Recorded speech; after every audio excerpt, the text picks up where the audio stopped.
ناظرین، جب ہم یوٹیوب پر کام شروع کرتے ہیں تو ہمیں لگتا ہے کہ سب کچھ صرف محنت، مستقل مزاجی اور اچھے کانٹینٹ کی بات ہے، لیکن موجودہ وقت میں مسئلہ یہ نہیں ہے کہ کون محنت کرتا ہے اور کون نہیں۔ مسئلہ یہ ہے کہ کانٹینٹ کا فیصلہ اب انسان تو کر نہیں رہے، اے آئی الگوریدم کر رہا ہے، اور یہ اے آئی ہمیشہ سیاق و سباق بالکل سمجھتا ہی نہیں ہے۔ وہ لفظ دیکھتا ہے، تصویر دیکھتا ہے اور پھر اپنے حساب سے ڈیسیجن کرتا ہے، چاہے وہ فیصلہ کسی کے پورے کریئر کو نقصان ہی کیوں نہ پہنچا دے۔ مثال کے طور پر ایک اردو موٹیویشنل چینل تھا جو لوگوں کو ڈسپلن اور بیلنس روٹین اور صحت مند عادات کے بارے میں مشورہ دیتا تھا۔ ایک دن اچانک اس کی میل آتی ہے کہ چینل ڈی مونیٹائز ہو گیا۔ اب اس بندے نے نہ کبھی غلط زبان استعمال کی، نہ کوئی خطرناک مشورہ دیا، وہ تو صرف یہ کہتا تھا کہ کھانا میانہ روی سے کھاؤ، نیند پوری کرو اور سادہ زندگی گزارو۔ لیکن مسئلہ یہ ہوا کہ ویڈیو میں کچھ تھمبنیلز اور ٹائٹل میں کھانے کے متعلق الفاظ آئے، اے آئی نے فوراً سوچ لیا کہ شاید یہ کوئی ایسا کانٹینٹ ہے جو لوگوں کو غیر صحت مند ڈائٹنگ پر مجبور کر رہا ہے۔ اب اس بنیاد پر پورا چینل ختم نہیں تو ڈوب ضرور گیا ہے۔ اب ایک اور کیس دیکھیں۔ ایک ایجوکیشنل چینل ہے جو بچوں کو میتھ کے ٹپس دیتا تھا۔ ان کے چینل کے ساتھ مسئلہ یہ پیش آیا کہ ان کی وہی ای میل آئی ڈی کسی زمانے میں ایک پرانے اب نہ استعمال ہونے والے چینل پر بھی استعمال ہوئی تھی۔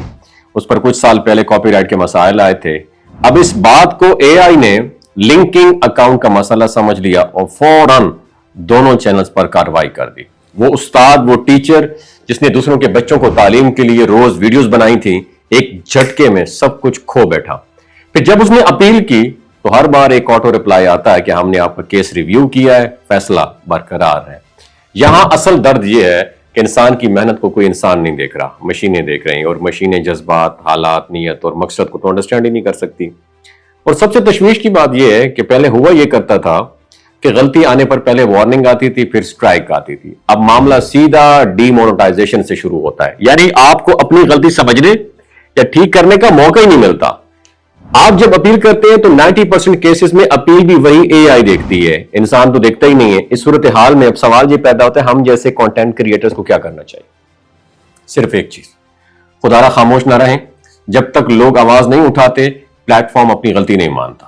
بڑی کمپنیز اس وقت اپنی پالیسیز ٹھیک کرتی ہیں جب مسئلہ اجتماعی شکل اختیار کر لے۔ لہٰذا اگر آپ یوٹیوبر ہیں، اپنی ویڈیوز کے ٹائٹل، تھمبنیل اور کانٹینٹ کے الفاظ سوچ سمجھ کر بنائیں۔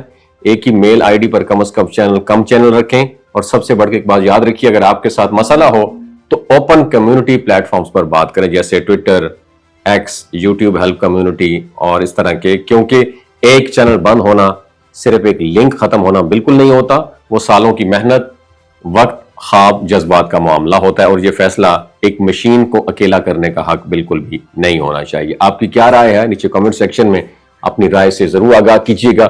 اپنا بہت خیال رکھیے گا۔ اللہ حافظ۔